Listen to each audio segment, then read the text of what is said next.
Hey everyone, it's Megan with Sawgrass, and thanks so much for joining us for, well, some of you the second time today. I'm sorry. Captain Jimmy is here. Yes.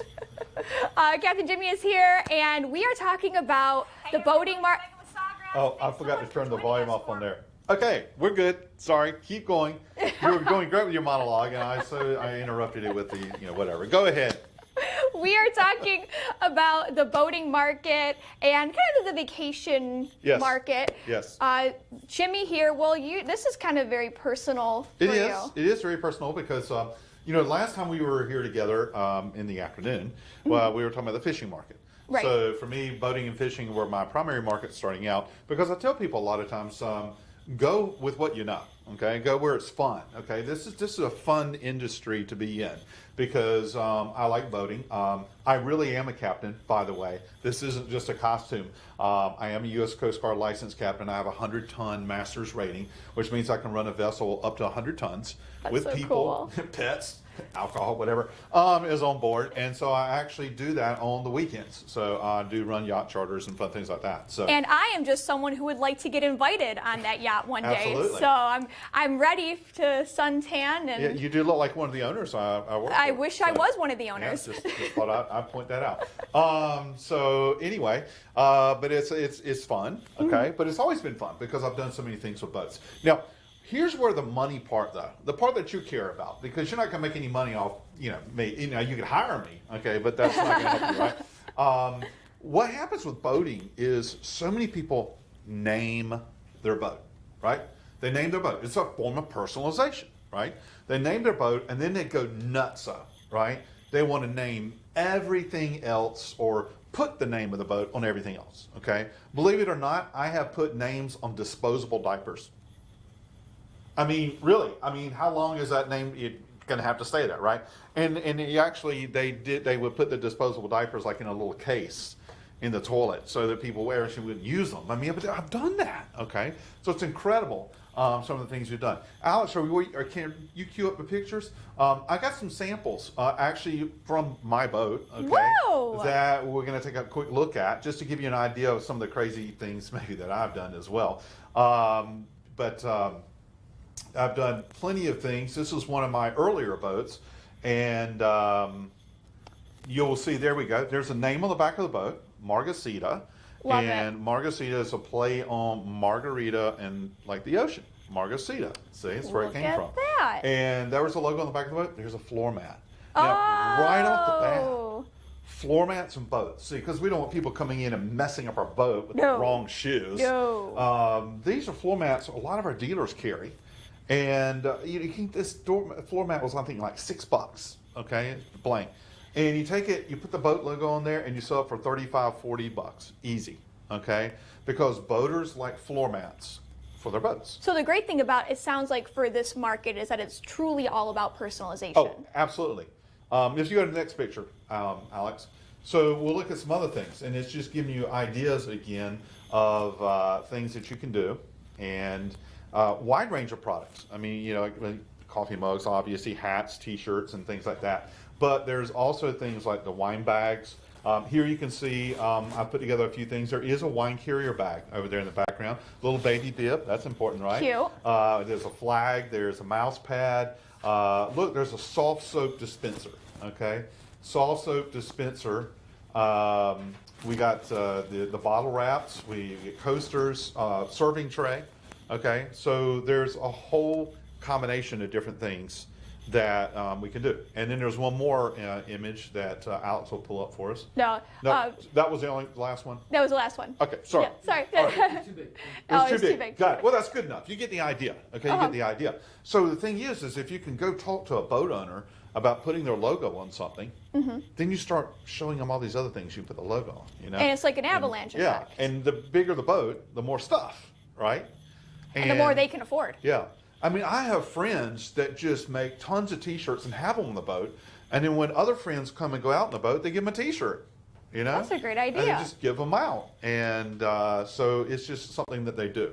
So this is one of those things where it's not probably something where you go to a vacation area store and try to sell items. This is per person, completely personalizable items. Right. And so you got to be able to get in front of people. I've done that by actually doing mobile jobs at boat shows. I go into boat shows and people can bring me their logo. If they don't have a logo, we take something like Creative Studio, we find images and put it together, put their boat name with an image. Okay. I'm one of the people who have actually made a logo. Okay. Whereas most people, their logo is just lettering. Usually a certain font, a certain way, and you can reproduce that really easily, using something like Creative Studio. Maybe they bring you a picture of their boat and they want it on something. Now, you've talked about this in the past, about how maybe somebody gives you, I want it to look like this, and then you say, well, I have access to a ton more images. We could actually make it look like this. Right. Maybe for somebody who doesn't have, who's just getting their name together in their logo. Now, I will tell you, along in my early days of decoration, that I was working with, okay, get this, it's going to age me. Mail order catalog, okay? What was that, like early 1900s? Yeah, whatever.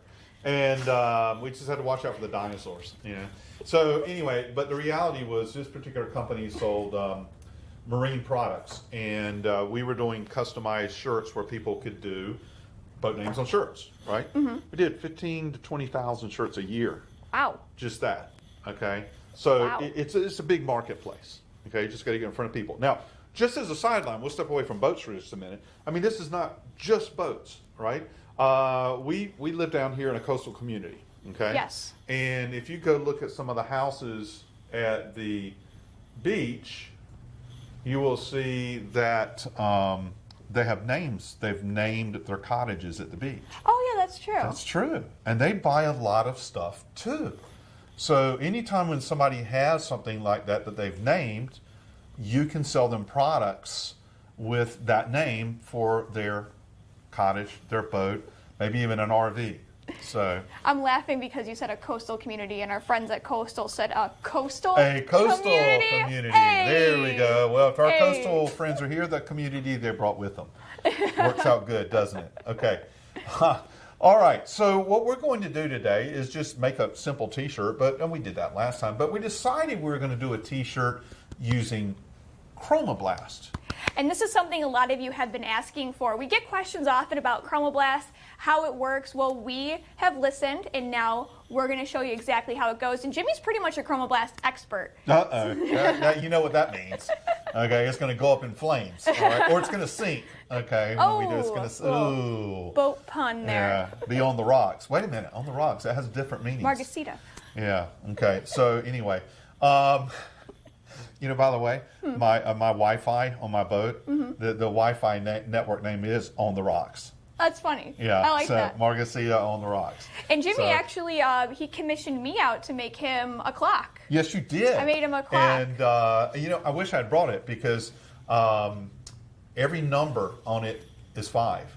And I was going to be like, hey, Megan, what time is it now? You're going to say 5 o'clock. I'm going to say a little bit later, Megan, what time is it? 5 o'clock. Because it's always 5 o'clock. Yep, and it's got his boat logo on it, and he keeps it on right the boat. there is a great product that you could sell to any boater, okay? Is a sublimatable clock with all the 5s and their logo right in the middle of it, or name right in the middle of it. Yep, and I think below it said it's always 5 o'clock here. It's always 5 o'clock here. So a lot of fun things you can do with that. So Chromablast, it looks and acts a lot like Sublimation, okay? Right. You're going to use one of our SG printers. You're going to put the ink in it. You're going to set it up in Creative Studio. Right. You're going to print it out, and you're going to go over to the heat press, and you're going to put it on there. Right. And so a lot of people think it is sublimation, but it is not sublimation. This is an ink that's made specifically for cotton. Correct. Okay? Specifically for cotton. And you cannot mix it with your sublimation ink. Once you put sublimation ink in this printer, you will not put Chromablast ink in there later. Right. Okay? This is going to be your sublimation printer forever. You Right. would buy another printer to have your Chromablast ink. So that question comes up a lot. It is so difficult to completely get all of it out that we always just say, just buy another printer. Right. You know, it really is. You don't want to try and switch back and forth. So what I actually did today was cheat. Okay. True. Because this print, we talked about it, as Jimmy just said, you can't switch the inks out. This printer right here is our Sublimation UHD printer. We have a Chromablast printer. It's not in this room. We didn't want to move it, so we pre-printed out our Chromablast image already. Now, one of the things you will notice is the colors are much brighter on the printout than if it was sublimated. It is. Yeah, if it was sublimated, these would be kind of dull, right? Right. But they come out, because this is not sublimation, they come out already at the right look and color and feel that you would expect. Also, you can tell that it is different paper because it actually has a name on the back. And that way you always know which side is the right side. Exactly. I do like that, right? Okay, but you set it up, printed everything else the same way. The logo was pre-made, okay? It was pre-made by an artist. So if you were going to use Creative Studio to set everything up, you would just upload it in Creative Studio and still... Yes, this image is not available in Creative Studio. Not unless, available in Creative we Studio, can make that so. happen. Everyone can use it. Yeah, and it's great detail. See, I went to... My college mascot is the Pirates, and so I had a little eye patch put on the parrot. You can't see it hardly on here, but you can on the back of the boat, okay, because it's pretty big back there. All right, so we're going to press a cotton shirt, and we're going to be using a setting of 400 degrees. We're going to go a minute, and we're going to put a lot of pressure on this. We do not need to use a foam kit. Nope. I rarely use spray on this because the foam kit, when you release the pressure, it moves everything up, and the paper has a tendency to move. But here, since there's no foam kit, it's not usually a problem. So what we're going to do is go ahead and get some wrinkles out, because this cotton, it's definitely got wrinkles there. Won't take but just a couple of seconds, and then lock. Perfect, right? Perfect. Yes. Okay. And one of the things I've found with Chromablast is it seems like it needs a lot of pressure. So I do put a lot of pressure on it when I run it. So here we go. And drum roll, please, or boat horns, whatever is appropriate. Wow. And that's a lot of pressure. That's a lot of pressure. That is a lot of pressure. A whole lot of pressure. I probably just pushed the shirt all the way through the bottom platen, and it's going to come out on the floor. So have we talked about so when it comes to this product, the Chromablast, you are going to slightly feel it on the shirt. And that's what makes it different than regular sublimation, aside from the fact that you can put it onto cotton, because it's almost like a film. Yep. Because it's on top of the cotton. Right. Sublimation's inside the poly. And to make it bond, what we do is we actually have to put something called a binder into the ink. And in our case, you have special paper, Chromablast paper, and you have Chromablast ink. And each of them has some binder in it. And so this is what makes that ink, and the ink is designed for cotton, but this is what makes it bond to the surface. And it's important to note too that just like any other sublimation ink, this does not print white. So that white area in the design is going to actually be the blank product that you're working with. So keep that in mind too. It's not like easy subli, where that white vinyl comes with it, because that vinyl is white. It's going to take on any back colors. And it's hot just like all the rest. And one of the things that we typically do with Chromablast when we pull it off is we actually take the shirt and we start pulling it like this, stretching it across the area where it was imprinted.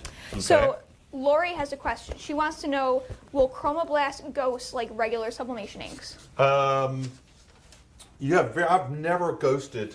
I've never ghosted this. Sublimation ink is different because the fact that it's gassing as it moves. So it's like giving out the gas as it moves along. This one's not gassing. So I've never seen ghosting with this. Now, it works best on white. Right. You can do it on some light colors, but what happens is to make this actually bond properly to the shirt, I mentioned the binders, right? So if we go back and we pick up off the floor, the paper, the binders are in the paper and they blend with the ink, but the binders are over here too. Right. So the binders transfer everywhere. So if you actually go and feel the shirt around this, you can actually feel where the paper was. Now, typically the first time it gets washed, those excess binders just go away. You don't feel them again. But some people will actually use a cutter, or they might use scissors and trim it down a little bit just to get rid of some of that excess area, which we call a polymer window. There's actually a name for it, a polymer window. This is also something that happens with other products besides Chromablast. Anything that has the binders built into the paper all the way across, the binder is always transferred to. Right. But it's a good process. It's easy to use. You get the same kind of look and feel that you would expect with sublimation. You get bright colors out of it, and it's a quick and easy way to do cotton. Of course, as Megan's already said, we can't do dark colors. Well, you can. You can always do dark colors. You may not see them, but you can always do on dark colors. Actually, I was doing something in a class where we were discussing dark colors. And so let's just see what happens. Class wanted to see, so I pulled out a black cotton shirt, and we put something on there that had a lot of green in it, and you can actually see some of the green. And I started thinking Halloween. That is a great idea. You for never Halloween. know. You just never know. So Margasita, my boat name on there. So this is an area in the boating market where people just love to have that t-shirt. Now, I'm the kind of guy that I like to load the t-shirt up. We're just going to do this front here, but I like to put it across the back, and you might have to put a person's name up here. You can put captain on there, or you can add anything else you wanted to it. The more you put on it, the more you can charge. I know, the more you put on, the more you can charge. Or you could do this really cool process I saw. It's called tie-dye with sublimation that I've been seeing for the last 2 days that you've been doing. And I just started imagining, what if we tie-dyed this with the colors that were used in Margasita? That would look This so is a project good. for you to do for me before I get back next week. And then put the logo right there in the middle. That would look so good. And you actually did that on a tri-blend shirt today. Yes. Not these colors, but I mean, you did a tri-blend shirt that had a really cool image. And so if you haven't seen that, that was yesterday that you did. Yesterday's Facebook Live. It's just on Facebook Live right now. So check that out. That is a cool process. It was fun. And then envision it with my logo and my colors on there. So this is him telling me, you need to do this before I get back. Just like with the clock. I'm always like that. Hey, make sure you do that before I clock. come back. I'm down here typically on Tuesdays and Wednesdays to do filming and stuff. So it's like, hey, you could do this for me before I come back. That could be my Father's Day gift, not that you're my daughter. There you go. There you go. So we've had some comments. We've had some questions and comments. Sandra said the shirt looks fab. Guido said the shirt makes me thirsty. Oh, yeah, there we go. I like you. Patricia said, given the binder, wouldn't you want to trim the design so it don't have a square? And absolutely correct. Yes, you can trim this design so you don't have the square around it. Right. But yeah, a great alternative to printing on cotton, and also the easy subli would be the other alternative. Now, I have a question as well. So with the Forever paper, you have to peel it off in a certain direction. Does that apply to Chromoblast? No. No, it doesn't. Just get it off. The biggest challenges I've seen with Chromoblast is really if you don't have enough pressure. Sometimes when you peel it off, it just doesn't seem like it bonded well. Okay. So now, will it start to peel off if it isn't pressed hard enough? No. You definitely, and it's harder to peel off. It's hard to peel off. Okay. Sublimation paper is never sticks until it gets cold, then it sticks, right? But sublimation paper doesn't stick to garments, if you've ever noticed. It just comes right off. This, you got to pull pretty hard on it. Right. And again, you're not going to ghost. You're actually stretching the t-shirt as you're doing it, but you got to pull it pretty hard to get it off. Gotcha. Let's see. Any other questions or comments before we go? So yeah, we're monitoring questions on Facebook and YouTube and trying to monitor them on Instagram as well. We're streaming on a bunch of different platforms now to give people more options to view. So hopefully that's been really helpful for everybody. Let's see. So Lori says, when people are posting in my group that their Chromoblast isn't transferring well, should I tell them to try more pressure? Yes. Yes. Also, I've seen... Let me see if I can say this the right way. Over the years, with our Chromablast, we have changed the formulations a little bit, especially in the paper. And so there were some different papers that have changed over the years, and therefore the settings have changed as well. I'm just a guy that I must always have used the 400 degrees Fahrenheit, a lot of pressure, okay, and that 1 minute on there. Right. But I wouldn't go any more on the time, any higher than that. You go any higher than that, and then you're more likely to get that binder, look that you can see. A lot of times I can do, and really, if you start playing with Chromablast, it's as soon as you do a shirt that you don't like the way it looks, save it, okay? Because that means you can still put another logo here, another logo here, another logo there, and experiment with the time, temperature, and pressure till you get a good feel for it. I've done that enough with any given brand that with that particular brand, I can get it on the white where you cannot see any of that polymer window at all. And in fact, you don't want to wash it before you give it to a customer, sadly. But if you were to wash this and hand it to a customer, you wouldn't see any sign of it. You know, pretty much. It's not that it just falls out. The other thing that happens is when we're pressing it, we're also flattening out the fibers. And so in that washing process, it loosens everything back up again. Because the binder is making all those fibers kind of stick together the way that they did it. And that's why you saw me doing this. Right. And that actually reduced some of that. Of course, we do it when it's hot. But what's also really important to note with the Chromablast is, as a lot of people know, when it comes to the Sublimation UHD ink with our TruePix paper and Easy Subli ink and Easy Subli vinyl, they're interchangeable. Yep. You can print on Easy Subli vinyl with either Easy Subli ink or Sublimation UHD. When it comes to the TruePix paper, you can print with Easy Subli ink or Sublimation UHD. It doesn't really matter. You can interchange Chromablast ink with the Chromablast paper. Yep. That's really important to note about working with Chromablast. You have to have, there's no interchanging. Right. It has to have the entire solution Right. in order to work. Right. And that's because part of the binder's in the paper, part of it's in the ink. That's why you have to have both of them. And Shelby says after 2 to 3 washes, the binder actually washes out too, so you don't see any lines anymore. Right. Lori was asking why you tug and pull on the shirt afterwards, and that's to break up. Yeah, it starts to break off some of the binder that was left behind, and while it's still hot, you're breaking it loose from the fibers of the shirt. It may not immediately go away, but you've broken it loose, and it's going to help it go away.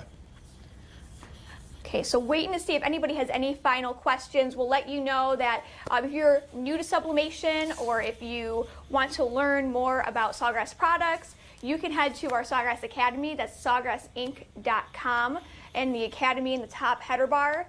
There you can learn, we have classes from how to use sublimation in general, to how to use our Sawgrass products, to our business builder classes that Jimmy has created, all about how to do a business using sublimation or how to incorporate sublimation into your existing business. Yep. You know, and it was mentioned about cutting. I just wanted to point out really quick, if you were to actually, you don't have to like cut it right along the actual edges.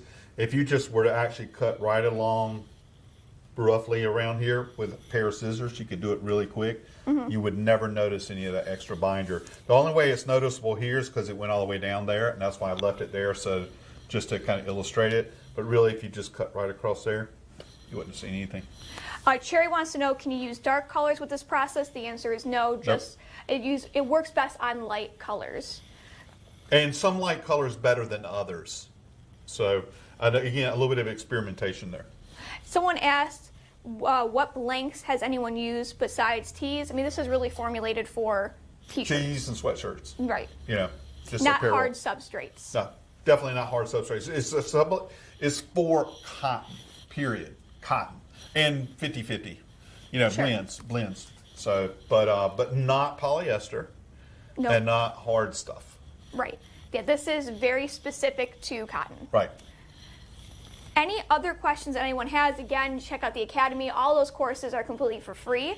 We also have our Ink Differently podcast. That new episode comes out tomorrow. We talked to influencer Crystal Ann, and she gave us all information about being a sublimation influencer, building her business, building her brand. Ink Differently can be found on Apple Podcasts. I know you're going to say Apple Podcasts, iHeartRadio, Spotify, SoundCloud, TuneIn, Stitcher, and SawgrassInc.com. Yeah, just name the ones it's not on. Says it every That's time. what I always say. Just name what it's not on, okay? Let's see. I have Sawgrass 500 with Easy Subli ink. Will this work with that? No. When it comes to Chromoblast, you have to use Chromoblast inks with Chromoblast paper. Right. And once you put Chromablast in a printer, that printer is Chromablast forever. Yep. What is the print side of TruePix paper? So, Joe, if you're talking about traditional sublimation using TruePix paper, you load that into your printer shiny side down. Does Chromablast work on 50-50 blend? Yes, Yes. it does. And Lori says, when are we all going out on Jimmy's boat? A question I've been asking for 2 years. So Well, I haven't brought it down here yet, but when I do, I'll let you know. maybe I'll be taking a trip to Wilmington. You could. All of it, You want to pay my fuel to come down here?